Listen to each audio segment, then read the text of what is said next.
The dress hung in the center of the room, a specter of silk and seed pearls. It was less a garment and more a monument, a testament to the life I was about to step into. My life as Mrs. Julian Ashford. The name tasted like expensive champagne and old money on my tongue, a flavor I was still learning to acquire. I ran a finger over the intricate lace of the bodice.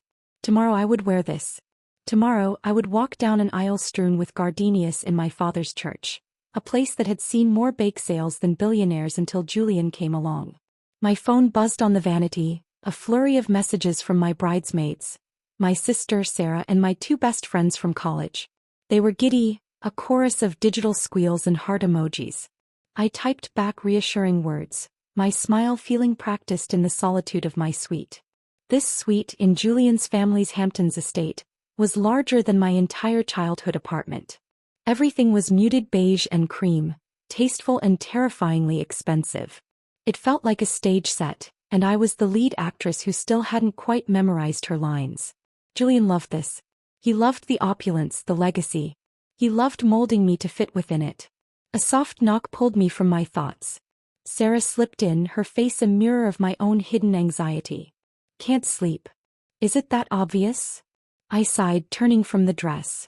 You have your... I'm mentally composing a grocery list to avoid a panic attack face on, she said, flopping onto my bed. Talk to me, Elle. He was the only one who called me Elle. To everyone else I was Eleanor, a name Julian said sounded elegant and established. I was a project to him, a rough diamond he was determined to polish. It's just pre-wedding jitters, right? I said, more to convince myself than her. Everyone gets them. Everyone doesn't marry Julian Ashford, Sarah countered, her voice gentle but probing. Are you sure, Elle? Really sure? You've been, quieter. Since the engagement party. The engagement party. A lavish affair where I'd been paraded in front of his parents' friends, a collection of sharp-eyed, perfectly preserved people who assessed my pedigree with a glance. I'd spent the evening nodding and smiling, my hand clamped in Julian's, a silent instruction to be charming but not too chatty, to be impressed but not gauche. I love him, I said, and the words were true.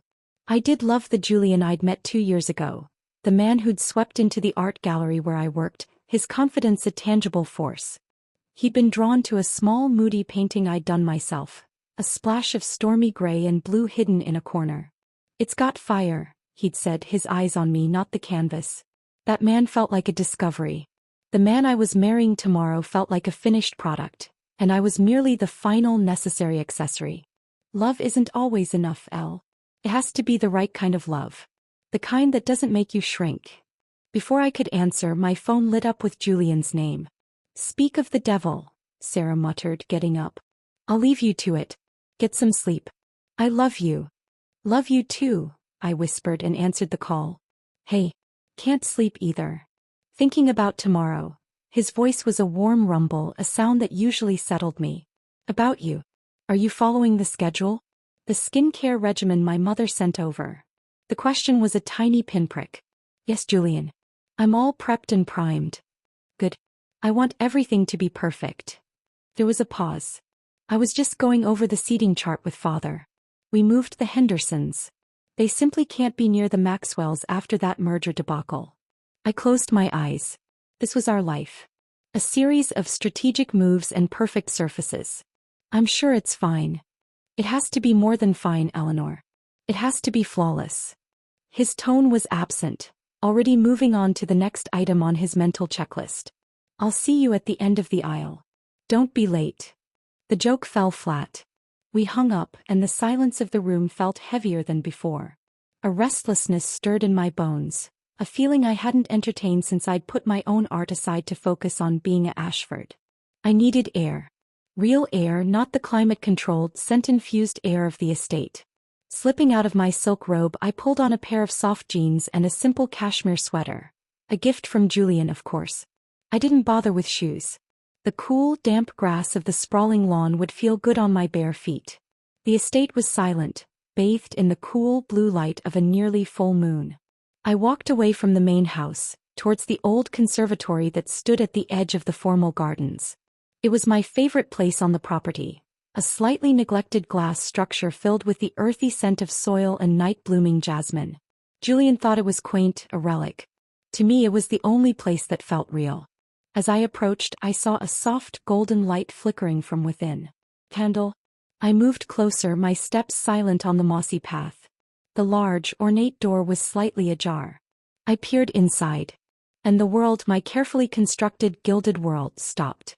There, in the center of the conservatory, surrounded by the ghostly pale blooms of night flowers, was Julian. His tuxedo jacket was gone, his bow tie undone. And in his arms, pressed against his crisp white shirt as if she belonged there, was a woman.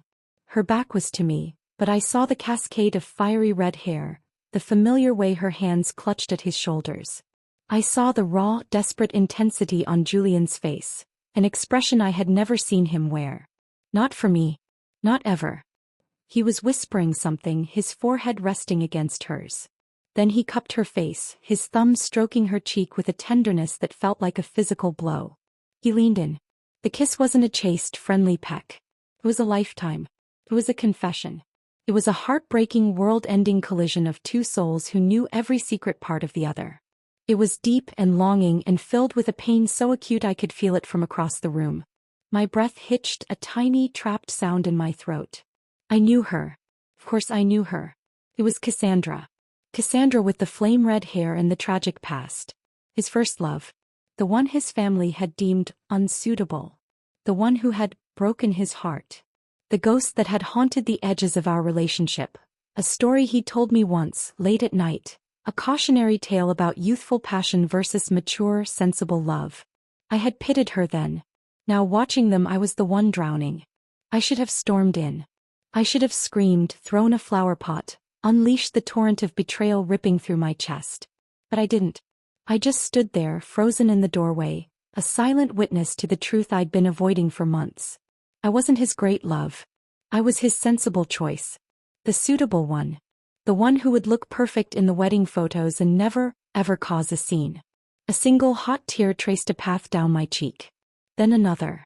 I watched as he pulled her closer as if he could fuse them together. And in that moment something in me broke. But it wasn't a shattering into pieces. It was a breaking open. The illusion cracked, and the real Eleanor, the one I'd packed away in a box with my paintbrushes, started to breathe. I didn't make a sound. I simply took a step back. Then another. I turned away from the scene, from the man I was supposed to marry, from the life that was never truly mine. I walked away silently. And that, though I didn't know it yet, was what would break him. The walk back to the main house was a journey through a different world. The moonlit garden, once romantic, now felt like a stage after the play has ended, all its magic revealed as painted canvas and clever lights. The cool grass beneath my feet was just wet grass. The scent of jasmine was just a smell. Every sensory detail was stripped of the fantasy I'd draped over it. I moved like a ghost, my body operating on a primal autopilot while my mind was a roaring, silent tempest.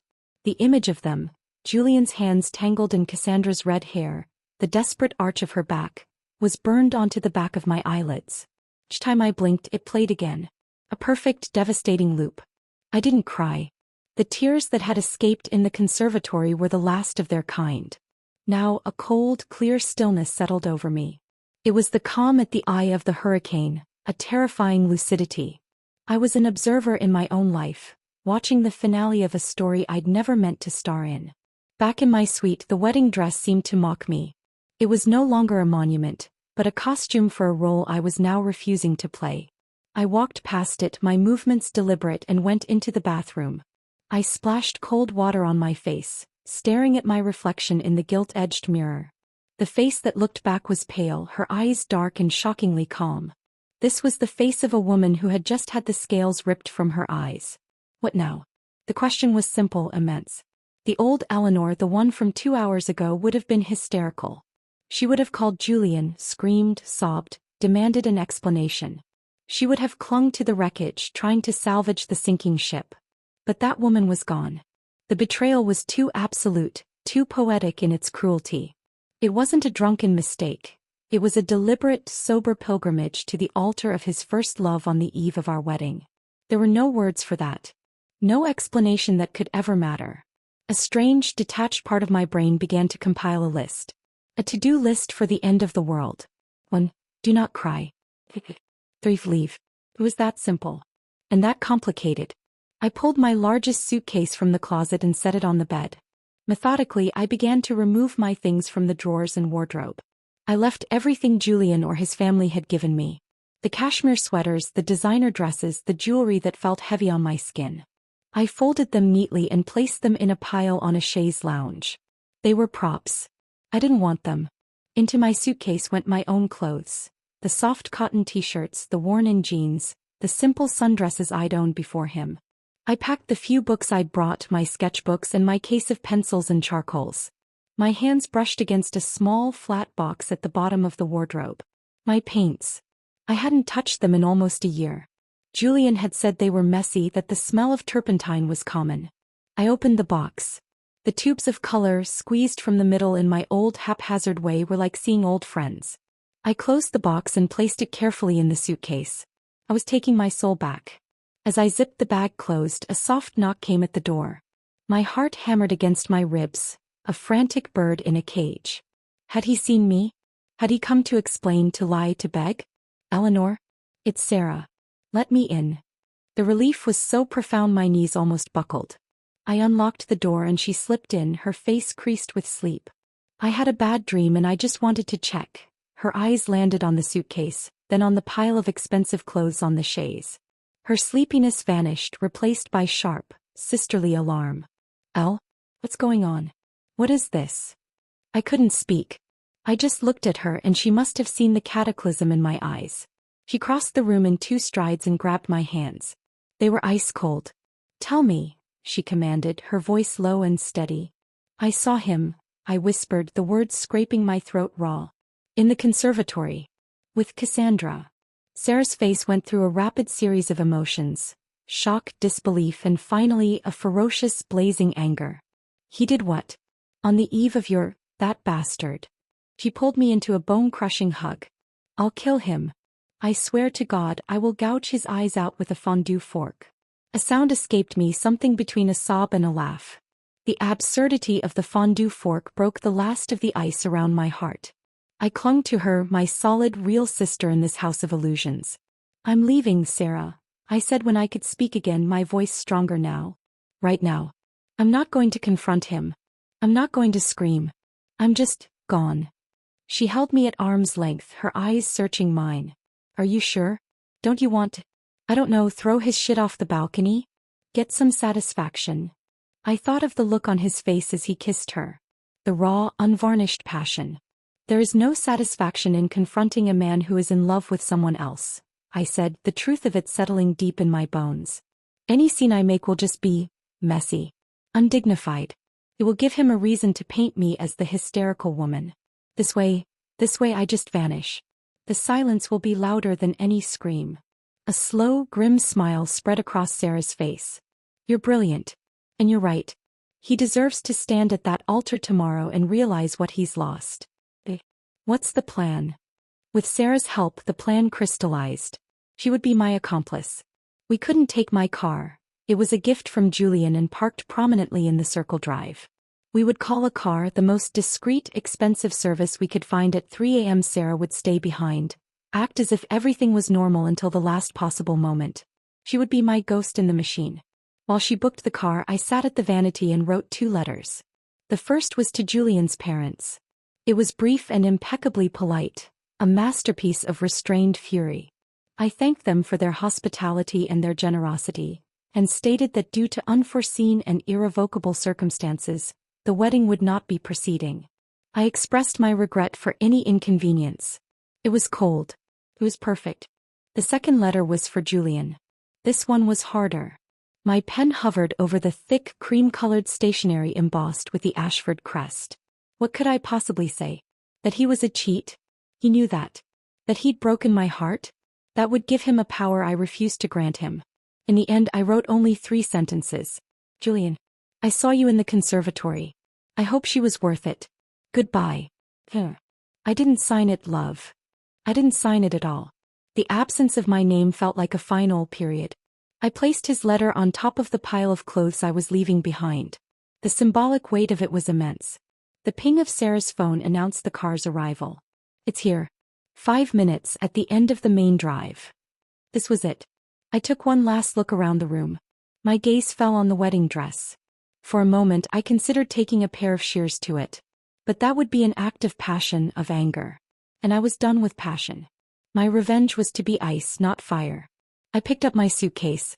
It was heavy with the weight of my reclaimed life. "Ready?" Sarah asked, her eyes shining with unshed tears and fierce pride. I nodded. We slipped out of the room and into the silent, sleeping house. We moved like shadows down the grand staircase, avoiding the creaky step third from the bottom. The front door loomed, a massive slab of oak and iron. I put my hand on the cool metal of the handle and looked back at Sarah. She gave me a thumbs up, a ridiculous, brave gesture that made my heart clench. I pushed the door open. It didn't make a sound. I stepped out into the pre-dawn chill. The sky was beginning to lighten from black to a deep, bruised blue. I didn't look back at the house. I walked down the long, manicured drive, the gravel biting into my bare feet. I welcomed the pain. It was real. At the end of the drive, a sleek black car idled quietly. The driver got out, took my suitcase and held the door open for me. As the car pulled away, carrying me into the nascent dawn, I finally let myself look. The Ashford estate shrank in the rearview mirror, a beautiful gilded cage growing smaller and smaller until it disappeared entirely. I was free. And the game, though I didn't know it yet, had just begun. The car sped through the sleeping Hamptons, the world outside a blur of dark hedges and gated driveways. I gave the driver the address to my tiny studio apartment in the city, a place Julian had always hated. He called it a shoebox, and had been trying to get me to break the lease for months. Thank God I hadn't.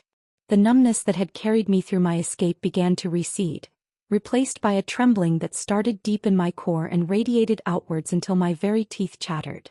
The driver, a kind-eyed man in his 50s, glanced at me in the rearview mirror. "Everything all right, miss? You're shivering. I can turn up the heat." I just shook my head, wrapping my arms around myself. It wasn't a cold that the car's heater could fix.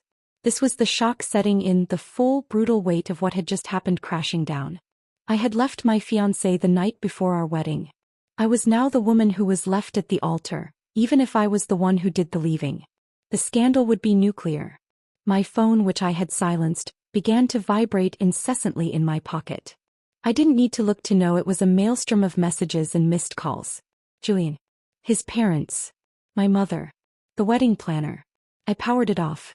The world could wait. When the car pulled up in front of my old building in Hell's Kitchen, a wave of profound relief washed over me. It was shabby. The brick was faded and a fire escape ladder hung crookedly over the entrance. It was real. It was mine. I dragged my suitcase up the 3 flights of stairs. The elevator had been broken for a decade, and fumbled for my keys. Unlocking the door felt like an act of reclamation. The apartment was exactly as I'd left it, smelling faintly of dust and the vanilla candle I loved. It was small, yes, but the light was beautiful, streaming in through the large, unadorned windows. Canvases I'd painted years ago leaned against the walls, and books were stacked haphazardly on every surface. This was the home of an artist, not the future Mrs. Ashford. I dropped my suitcase and stood in the center of the room, breathing in the familiar, unperfumed air. Then the dam broke. The tears came, not the silent trickle from the conservatory, but great, heaving sobs that racked my entire body. I sank to the floor, curling into a ball on the worn Persian rug, and cried for the life I'd lost, for the love I'd thought was real, for the profound and public humiliation that was now my reality. I cried for the woman I'd tried to become to please a man who was in love with a ghost. I must have cried myself to sleep, because I woke up hours later with a pounding headache and the late afternoon sun casting long shadows across the floor. My phone, still off, felt like a live wire in my pocket. I couldn't hide forever. With a deep, steadying breath, I turned it on. The explosion was instantaneous. Dozens of voicemails, hundreds of texts. My screen lit up like a fireworks display of panic and fury. My mother, Eleanor Marie, what in God's name is going on? Julian's mother called me, she's hysterical. The wedding is off? Answer your phone. Sarah, I've held them off as long as I can. They know you're gone. Julian is not good. Call me when you're ready. I love you. Julian, Eleanor, where are you? This isn't funny. Call me. Julian, everyone is panicking. My parents are furious. This is a disaster. Julian, I found your note. Please. We need to talk. It's not what you think. Julian, answer your goddamn phone, Eleanor. And then the last one sent an hour ago. Please. I'm begging you. Tell me where you are. I'm losing my mind. His texts were a journey from annoyance to anger to desperation. There was no apology. Not a single, I'm sorry. It was all about the mess I was causing, the disaster for his family, his own mental state. My absence was an inconvenience he hadn't accounted for in his perfect plan. A fresh wave of cold clarity washed over me. He wasn't sorry for betraying me, he was sorry he got caught.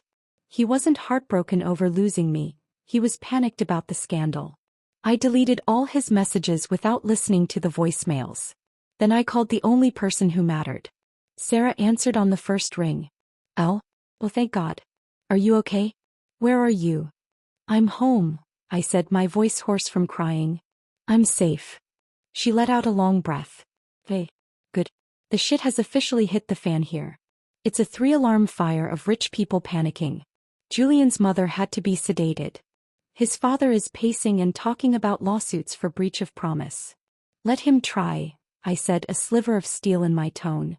And Julian, Sarah paused. He's a wreck, Elle. I've never seen him like this. He's not the cool, collected guy anymore. He's pale, he's shaking. He actually grabbed my shoulders and demanded to know where you were. I told him if he ever touched me again, I'd kneecap him. A small, grim smile touched my lips. Good. He kept saying, she just left. She didn't even say anything. She just left. He's completely unmoored. Your silence. It's killing him. It's better than any screaming match could ever be. We talked for a long time. She filled me in on the chaotic aftermath, the frantic calls to the guests, the caterers being sent away, the flowers being donated to a hospital. The story was already leaking to the press. Jilted Ashford heir, the headlines would scream. I would be the tragic figure, the woman who couldn't hold on to her prize. But as I hung up with Sarah, I realized I didn't care about the narrative they would spin. For the first time in 2 years, my life was my own. The fear of scandal, the need for approval from the Ashfords, it had all evaporated the moment I saw Julian's lips on Cassandra's. I spent the next few days in a self-imposed exile. I unplugged my landline. I avoided social media. I lived on takeout and tea. I didn't paint, but I did unpack my supplies, setting them up on the large table by the window. Just seeing them, there was a promise to myself. On the 3rd day, there was a pounding on my door. Not a knock, a frantic, insistent pounding. Eleanor. I know you're in there. Open the door. We need to talk. Julian. My heart leaped into my throat, a conditioned response of 2 years. I stayed silent, pressing my back against the wall beside the door. Please, Eleanor. Please. I'm sorry. Bae. I'm so sorry. His voice was ragged, broken. What you saw, it was a mistake. A moment of weakness. It didn't mean anything. I closed my eyes. The lie was more insulting than the betrayal. It had meant everything. I had seen it. You can't just disappear like this, he yelled, his fist hitting the door again. You can't throw away everything we built without even giving me a chance to explain. This isn't you, Eleanor. You're not this cruel. Cruel. The word landed like a physical blow. He thought my silence was cruelty. He had no conception of the pain his actions had caused. His world was so small, so centered on his own feelings, that my retreat was an attack on him. He stayed there for what felt like an hour, his pleas cycling through anger, desperation, and finally a defeated silence. I heard a soft thud as if he had slid down to sit on the floor outside my door. I love you, he whispered, his voice muffled by the wood. It's always been you. The final, breathtaking lie. I didn't move. I didn't make a sound. I just waited. Eventually, I heard him get up, his footsteps slow and heavy as he walked away. I slid down the wall to the floor, my entire body trembling. That had been the hardest test, and I had passed. I hadn't opened the door. I hadn't given him the satisfaction of my anger or my tears. I had given him nothing but a locked door and a silence so profound it echoed. He was broken because I had refused to break. My revenge was my peace. And it was only just beginning. The world, as it turned out, did not end. The scandal raged in the society pages for a few weeks, but without my side of the story, it eventually lost its fuel. I was painted as the fragile, heartbroken artist who'd fled, unable to handle the pressure. It was a narrative I was content to let stand. Let them think I was fragile. I knew the truth. I was a glacier, slow-moving and inexorable, and I had just sheared off a mountain. A month after the wedding I finally left my apartment. The city air, thick with the smell of exhaust and roasting nuts, was a tonic.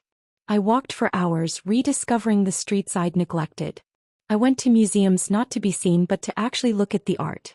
I sat in coffee shops and sketched the people around me, my hand remembering the familiar, comforting motion. The first time I saw someone from our old social circle, it was at a small gallery in Chelsea.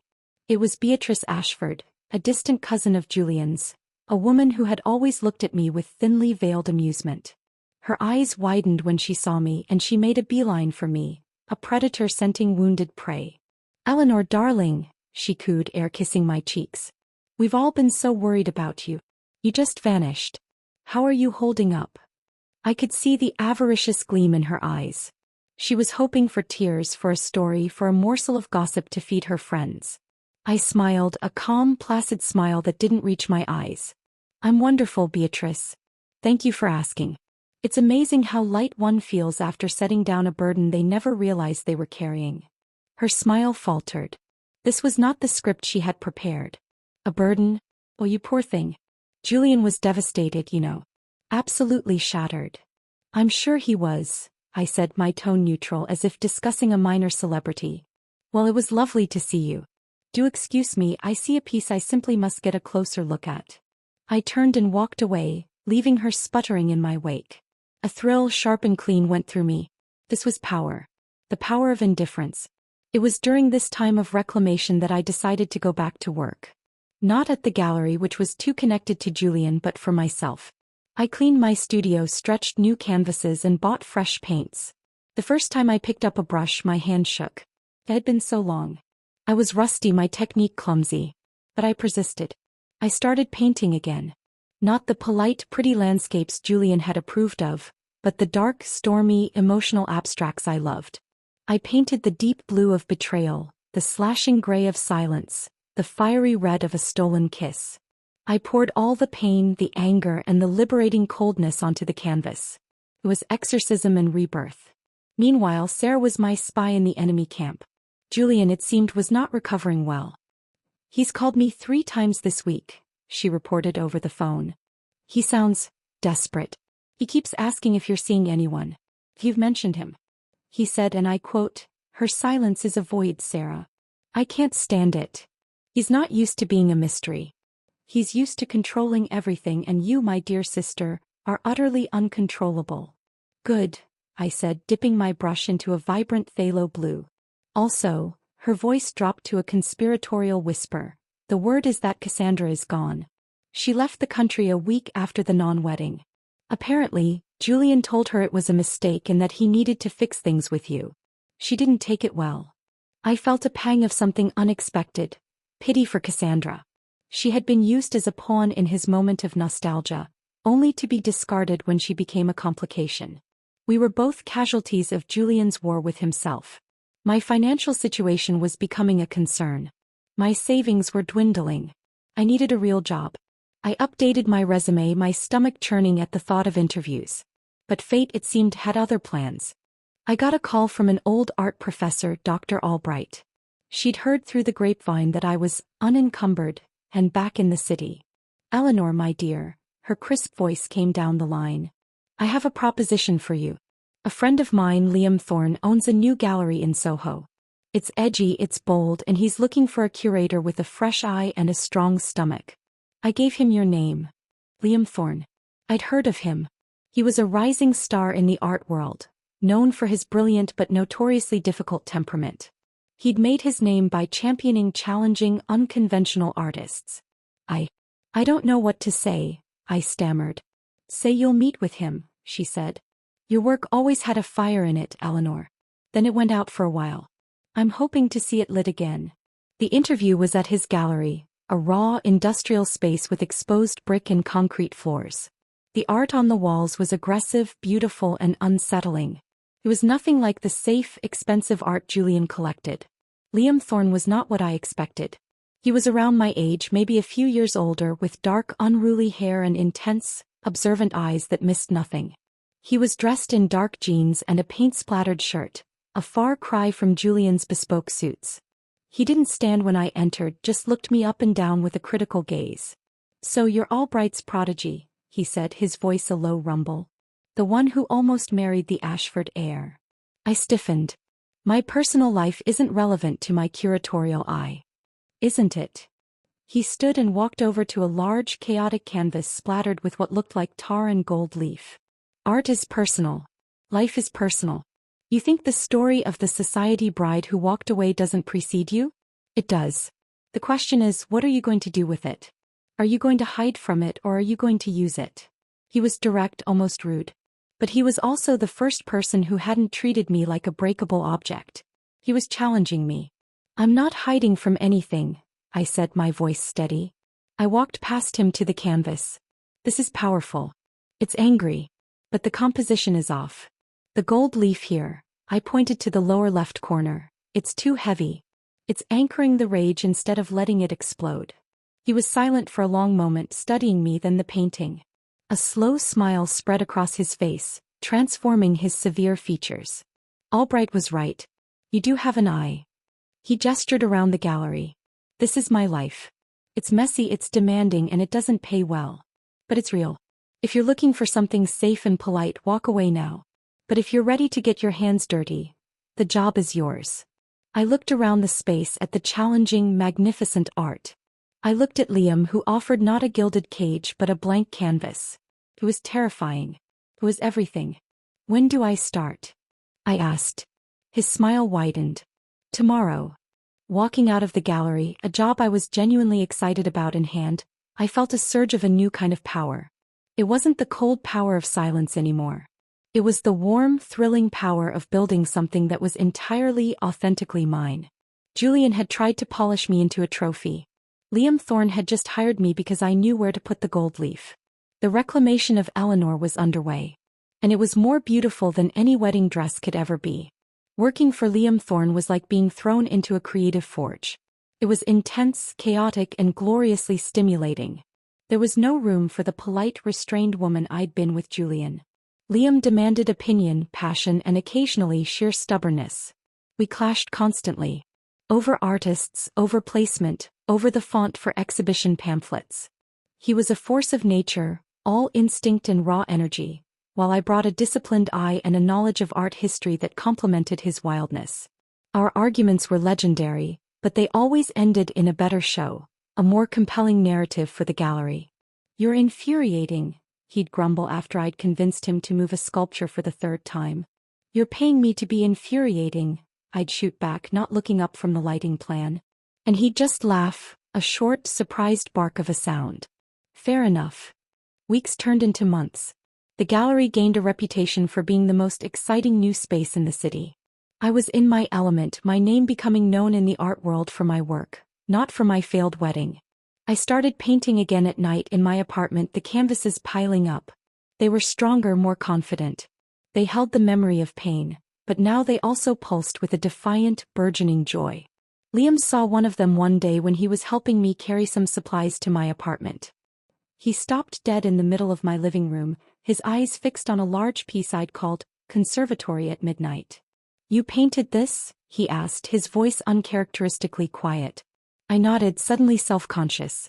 "It's just something I do at night." "Just something," he trailed off, walking closer to the canvas. "Eleanor, this is exceptional. The tension here between the dark blues and that slash of red, it's violent and beautiful. Why aren't you showing these?" I shrugged. "They're personal. All good art is," he said, turning to look at me, his gaze so direct it felt like a physical touch. "I want to give you a show." The world tilted. "What?" "Well, Liam, I'm your curator." "That's a conflict of interest." "Says who?" he challenged. "I show artists I believe in. I believe in this. I believe in you." The words landed in a part of me that had been dormant for years. Julian had believed in me as a project. Liam believed in my art. It was a fundamental difference that left me breathless. I agreed. The planning for my show, Reclamation, became our new shared obsession. We spent late nights at the gallery surrounded by my paintings, debating the order, the lighting. In those quiet, focused hours, the professional boundary between us began to blur. We started talking about things other than art. He told me about growing up in a working-class family in Boston, about his own struggles as an artist before he realized his talent was in spotting it in others. I found myself telling him things I hadn't even told Sarah. The suffocating feeling of being molded, the deep shame of realizing I'd let it happen. He wanted a mannequin, I said one night, sipping cheap wine from a paper cup. And for a while I was happy to be one. It's easier than being real. Liam watched me, his expression unreadable. Being real is overrated. But it's the only thing that's worth a damn. The air between us crackled with an unspoken tension. It was thrilling and terrifying. Meanwhile, Julian was not giving up. His attempts to contact me had evolved from desperate to strategic. He started sending letters to my apartment, long handwritten missives on his heavy monogrammed stationery. I never opened them. I had Sarah screen my calls and he'd started leaving messages with her, his tone shifting from pleading to frustrated to finally resigned. Then the flowers started arriving at the gallery. Not the tasteful white orchids he used to send, but huge, ostentatious arrangements of red roses, dozens and dozens of them. They were a declaration, an invasion of my new world. "Another delivery for you, Eleanor," our intern said, her eyes wide as she struggled with a massive crystal vase. Liam took one look at the roses, his face darkening. "Who are they from?" "It doesn't matter," I said, my voice tight. "Please just give them away. To anyone. A hospital, a nursing home. I don't care." But Julian's final gambit was the most brazen. He showed up at the gallery. I was on a ladder adjusting the track lighting for my upcoming show, when I heard the bell on the door chime. Liam was in the back on the phone. I looked down and froze. It was Julian. He looked older. The effortless polish was gone. His suit was wrinkled, his hair slightly disheveled. There were shadows under his eyes. He stood in the middle of the gallery, taking in the raw space, the challenging art, as if it were a foreign planet. "Eleanor," he said, his voice hushed. I climbed down the ladder slowly, my heart a frantic drum in my chest. "Julian, you shouldn't be here. I had to see you. You won't take my calls. You won't read my letters." He took a step forward, his eyes devouring me. I was dressed in my work clothes. Old jeans, a faded band t-shirt, my hands smudged with paint. I knew I looked nothing like the woman he'd planned to marry. I looked like myself. "There's nothing to say," I said, crossing my arms over my chest. "There's everything to say," he burst out, his composure cracking. "You left. You walked away without a word. Do you have any idea what that did to me? To my family? You humiliated us." And there was the core of it. Not the pain of losing me, but the sting of public shame. "I humiliated you?" I asked, my voice dangerously quiet. Interesting perspective. He had the decency to look abashed. "That's not what I meant. Eleanor, what you saw with Cassandra. It was a moment of insanity. Goodbye. I was saying goodbye to my past. To her. I was choosing you. You were kissing her," I stated, the image as vivid as ever. "You were holding her as if your life depended on it. On the eve of our wedding. Don't you dare tell me you were choosing me." "I was scared," he cried, running a hand through his hair. "I was scared of the commitment of the rest of my life. It was a stupid, cowardly mistake. But you were supposed to be my partner. You were supposed to fight for us. Instead you just vanished. Your silence was the cruelest thing anyone has ever done to me." I looked at him, truly looked at him. This man I had once loved. This man who was still so trapped in his own narrative that he saw himself as the victim. And I felt nothing. No anger, no pain, not even pity. Just a vast empty space where he used to be. "It wasn't about cruelty, Julian," I said, my voice calm and final. "It was about self-preservation. You broke us. My walking away was just me acknowledging the pieces." He stared at me, his face a mask of stunned disbelief. He had come here expecting a scene, expecting to find a heartbroken woman he could either win back or condemn. He found neither. He found a woman who was utterly, completely done. The door to the back office opened and Liam emerged. He took in the scene in an instant. My defensive posture, Julian's desperate energy. He didn't say a word. He just walked over and stood beside me, a solid, silent presence. His shoulder brushed against mine, a gesture of pure, unspoken solidarity. Julian's eyes flickered from me to Liam, taking in his paint-splattered clothes, his protective stance, the easy intimacy between us. A new kind of pain dawned in his eyes, the pain of being replaced, of being rendered obsolete. "I see," he said, his voice hollow. "So this is it. You've moved on." "I've moved forward," I corrected him softly. He nodded slowly, the fight draining out of him. He had come to confront the ghost of the woman he'd lost, only to find she was more alive than she'd ever been. My silence had broken him. Seeing me whole, happy, and building a new life without him, that shattered whatever pieces he had left. Without another word, he turned and walked out of the gallery. The bell chimed softly behind him. I let out a long, shaky breath. Liam's hand found mine, his fingers lacing through my paint-stained ones. His grip was firm, real. "You okay?" he asked, his voice low. I looked up at him, at his fierce, honest face, and then around at the gallery that had become my sanctuary, at the paintings that were my truth. "Yes," I said, and for the first time I meant it with every fiber of my being. "I am." The past was finally, truly behind me. The air in the gallery on the night of the reclamation opening was a living thing. It hummed with the low thrum of conversation, the clink of wine glasses, and the charged, almost electric atmosphere that precedes a verdict. It was thick with the scent of fresh paint, a smell I'd once been told was common, mingling with expensive perfume and the waxy smell of burning candles Liam had insisted on, saying electric light was too sterile for my work. I stood in the center of the storm, a calm I hadn't known I possessed settling deep in my bones. I was wearing a simple, deep emerald green dress I'd found in a vintage shop, its color a stark, defiant contrast to the white I'd never worn. My feet were in comfortable, elegant flats. My hair was down, curling freely around my shoulders. I looked like myself. I felt like myself.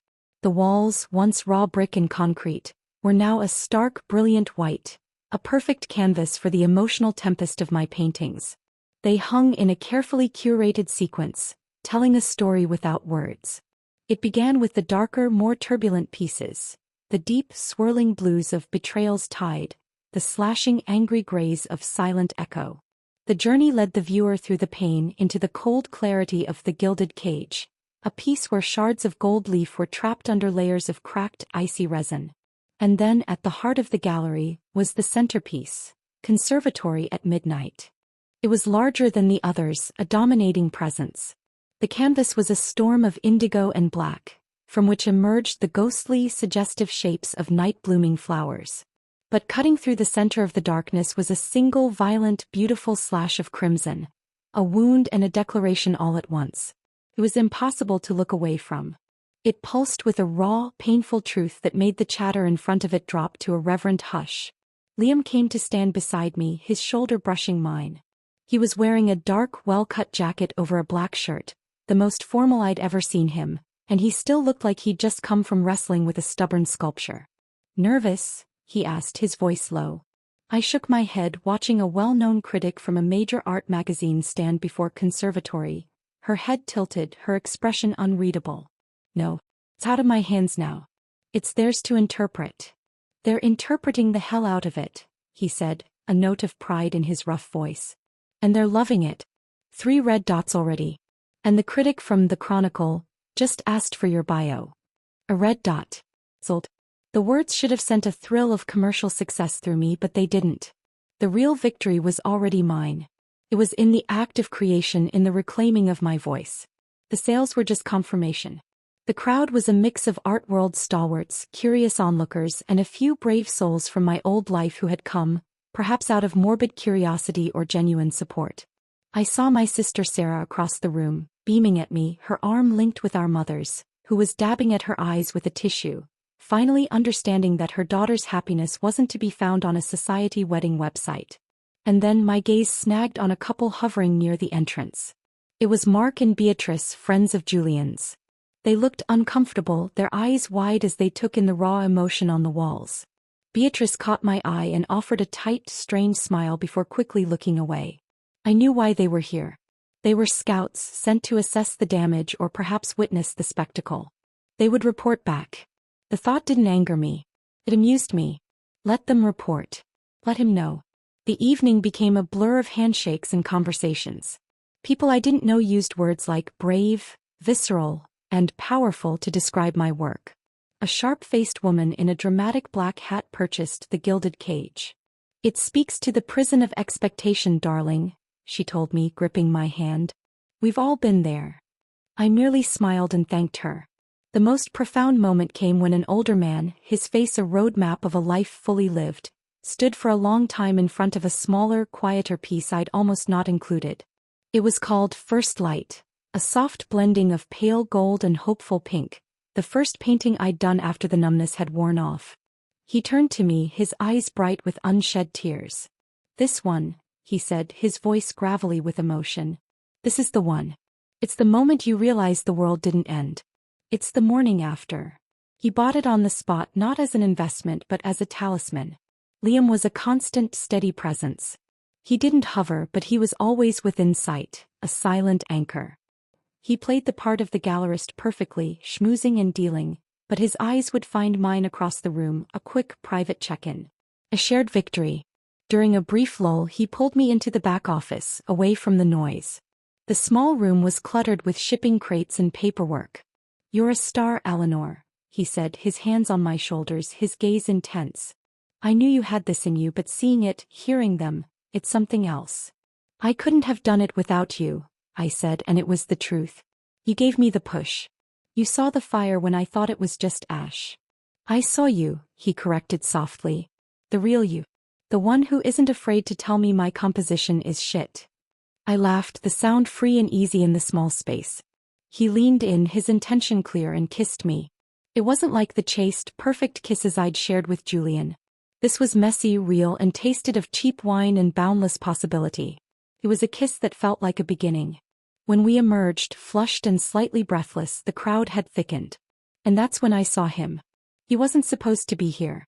He wouldn't dare. But he had. Julian stood just inside the door, as still as one of the marble statues in his parents' garden. He was dressed impeccably in a charcoal gray suit, but it hung on him slightly as if he'd lost weight. His face was pale, his expression a complex map of shock, regret, and a dawning, horrifying understanding. He was looking at Conservatory at Midnight. I watched him from across the room, my heart a steady, unflinching drum in my chest. I saw his eyes trace the slash of red, saw the way his throat worked as he swallowed hard. He was seeing his betrayal reflected back at him, not through my tears or my accusations but through my art.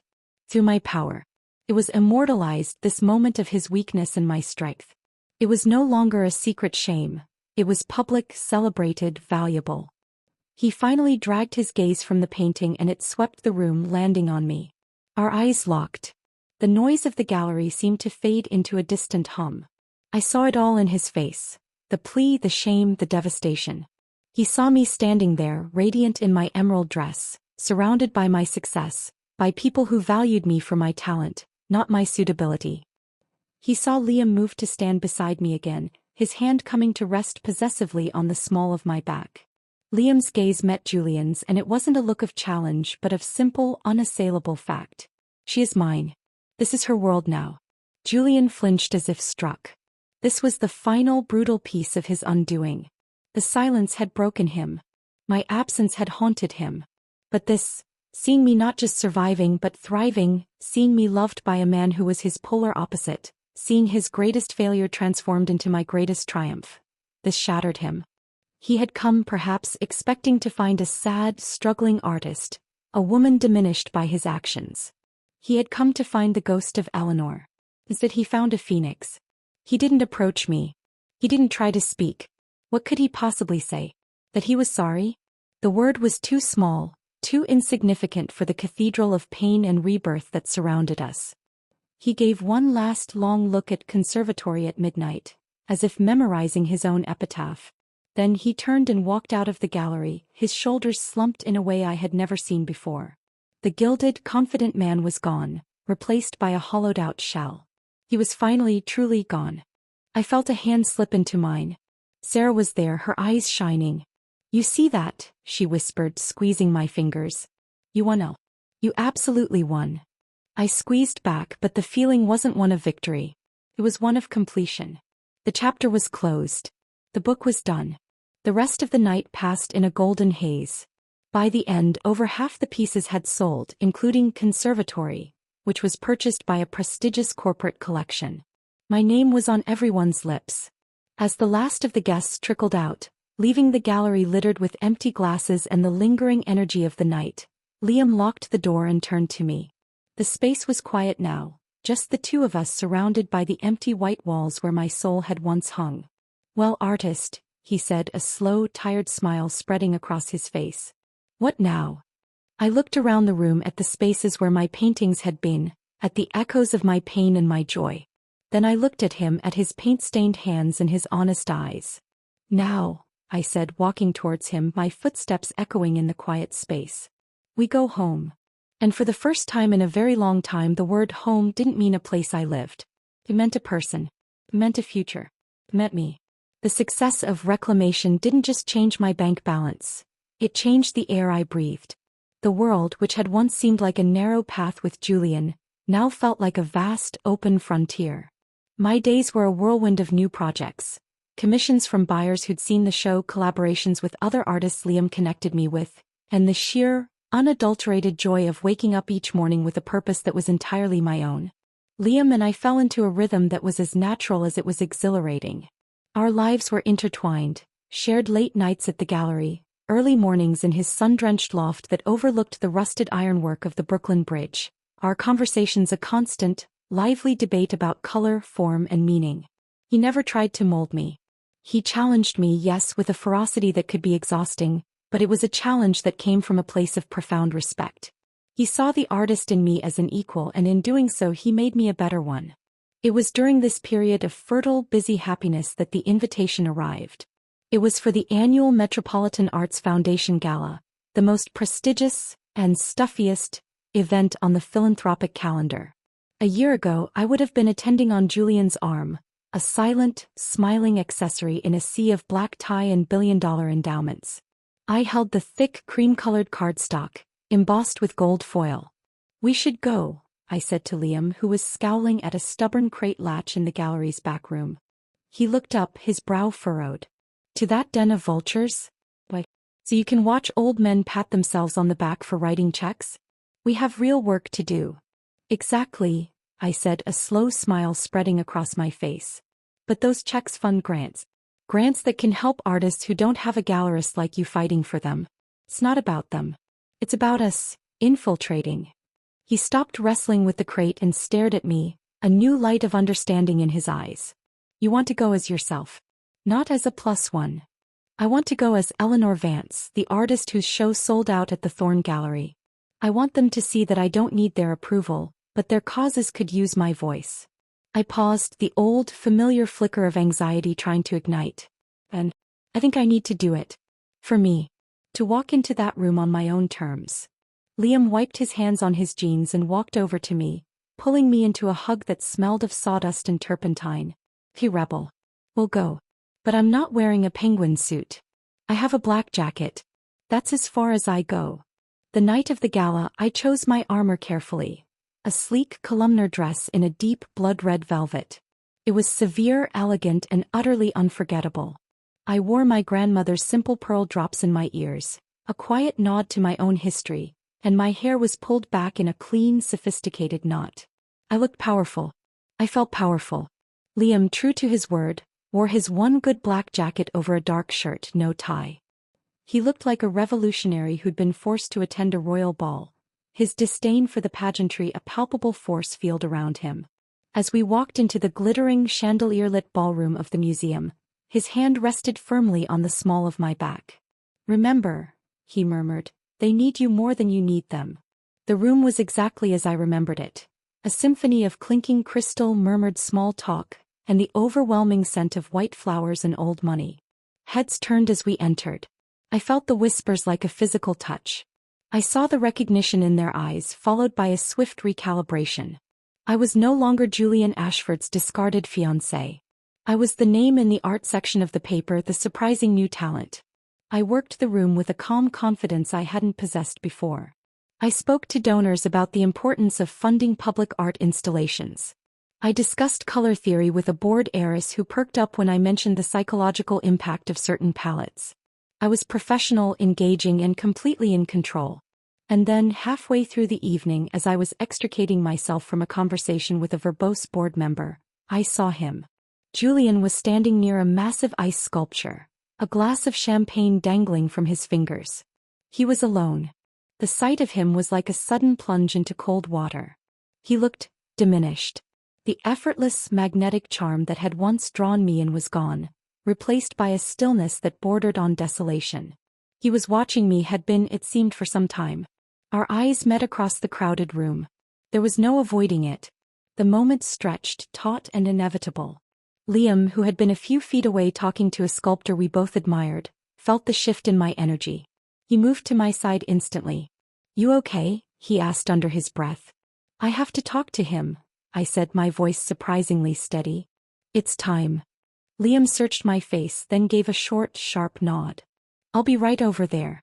You have 5 minutes. If you need less, just catch my eye." He moved away, giving us a semblance of privacy, but I could feel his protective gaze like a lighthouse beam. Julian approached me slowly, as if walking through deep water. He stopped a few feet away, his eyes drinking me in, from the severe elegance of my red dress to the calm certainty in my face. "Eleanor," he said, and his voice was different. The polished, confident tone was sanded away, leaving something raw and rough underneath. "You look incredible." "Thank you, Julian," I replied. My tone was polite, the same one I'd use with the verbose board member. He flinched at the civility. He had expected anger, tears, or perhaps cold disdain. This simple, unassailable politeness was a new frontier of distance. "I heard about your show," he said, gesturing vaguely with his glass. "Congratulations. It's all anyone in my circle can talk about. My mother, she bought one of your pieces. She wouldn't tell me which one." He gave a hollow laugh. "I'm not sure I want to know." "I hope it brings her joy," I said, my voice even. He was silent for a moment, struggling to find his footing. The usual social scripts had failed him. I came here tonight because I heard you might be attending. I needed to see you." "Well, you've seen me." I made a slight move to turn away. "Please," he said, the word bursting from him with a quiet desperation. "Please just give me 5 minutes. I owe you an apology. A real one." I stilled, my curiosity piqued despite myself. I nodded for him to continue. He took a deep, shaky breath, his eyes fixed on some point past my shoulder, unable to hold my gaze. "What I did with Cassandra, it was the greatest mistake of my life. There is no excuse for it. None. I was a coward. I was terrified of the perfect, sterile life I was building, and I clung to a ghost because it felt like the last shred of something real." He finally looked at me, and his eyes were full of a pain so deep it was almost physical. "But that's no excuse for the betrayal. For the profound disrespect I showed you." He swallowed hard. "And then, your silence. I thought I would go mad. Your walking away. It was the only thing that could have possibly made me see myself clearly. My anger, my frustration, it was all just a mask for the fact that you had held up a mirror and I couldn't stand the reflection." He gestured around the opulent room. "All of this, it feels like ash now. The deals, the connections, the legacy. It's empty. Because I lost the one real, true, beautiful thing I had because I was too blind and too arrogant to see its worth." His words hung in the air between us, honest and unvarnished. This was not the man from my doorstep, blaming me for his humiliation. This was a man who had finally been broken open. "I read the reviews of your show," he continued, his voice softening. "They talked about your authentic voice, your raw power. And I realized, that was the you I fell in love with.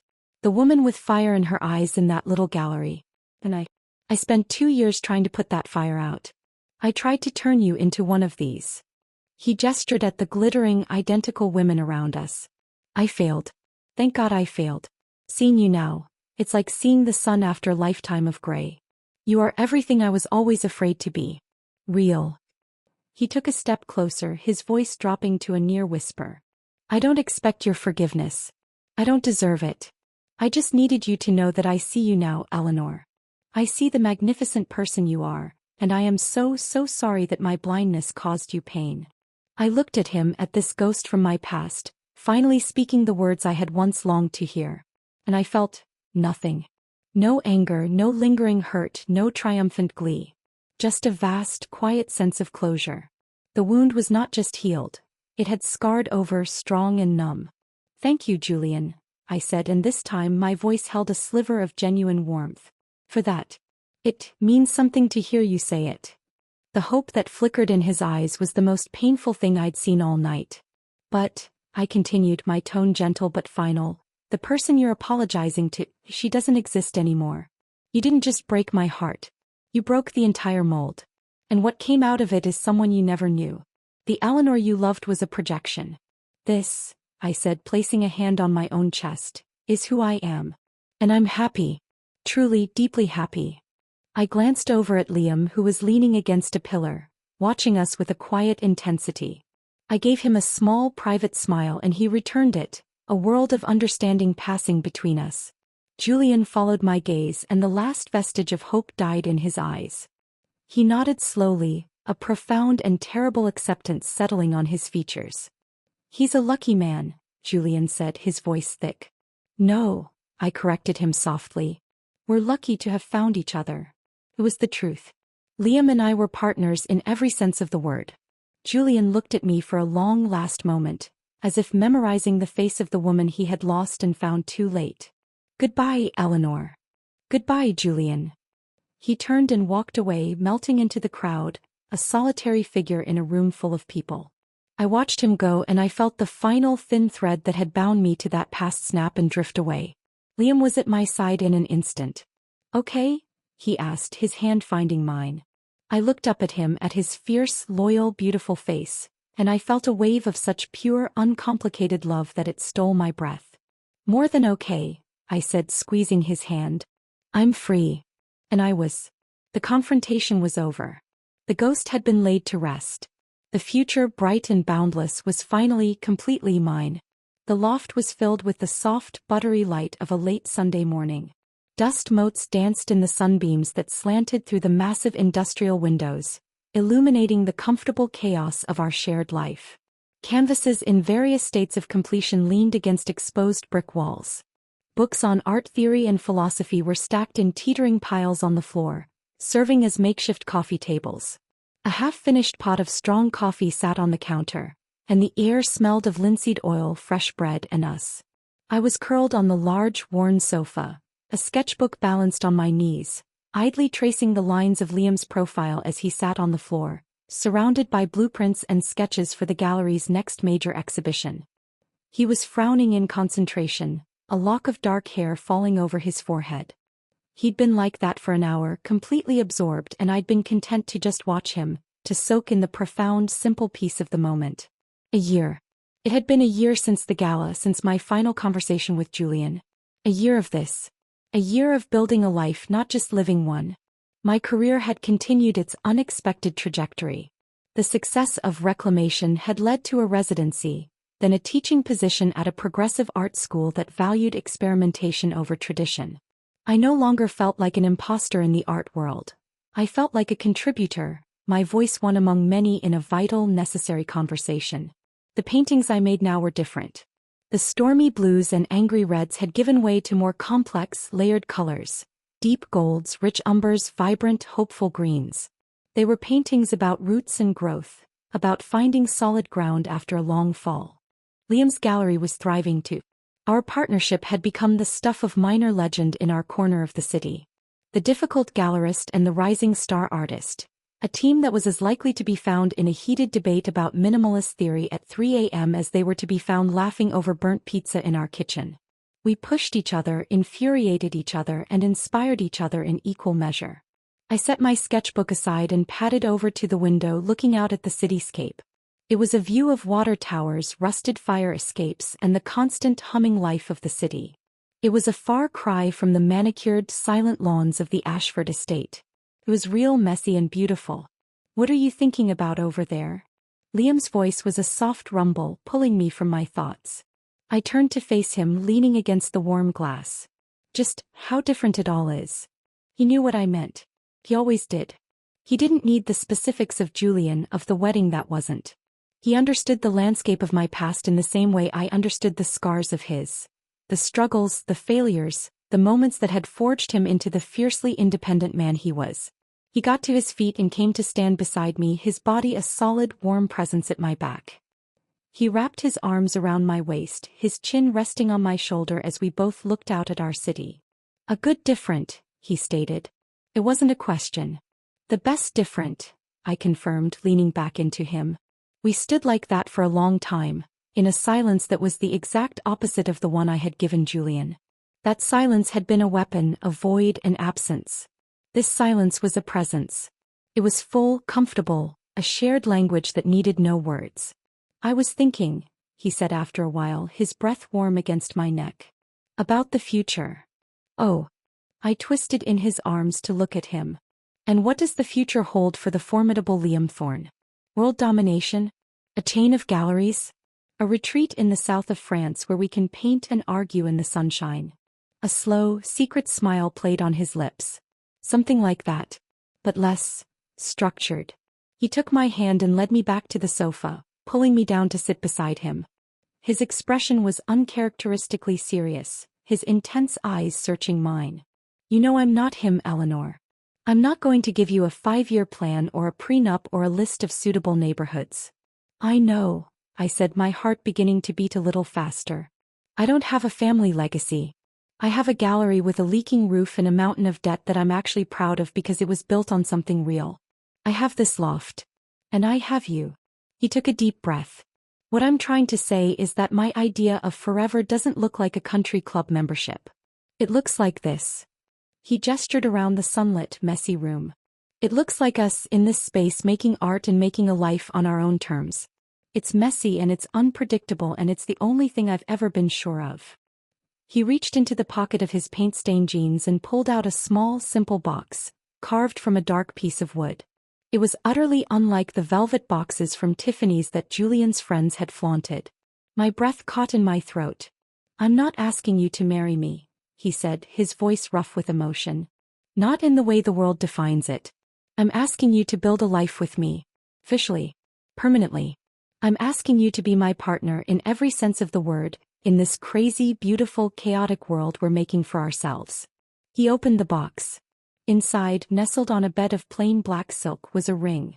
But it was like no engagement ring I had ever seen. It was a band of brushed, dark platinum, and set into it was a raw, uncut diamond. It wasn't glittery or perfect.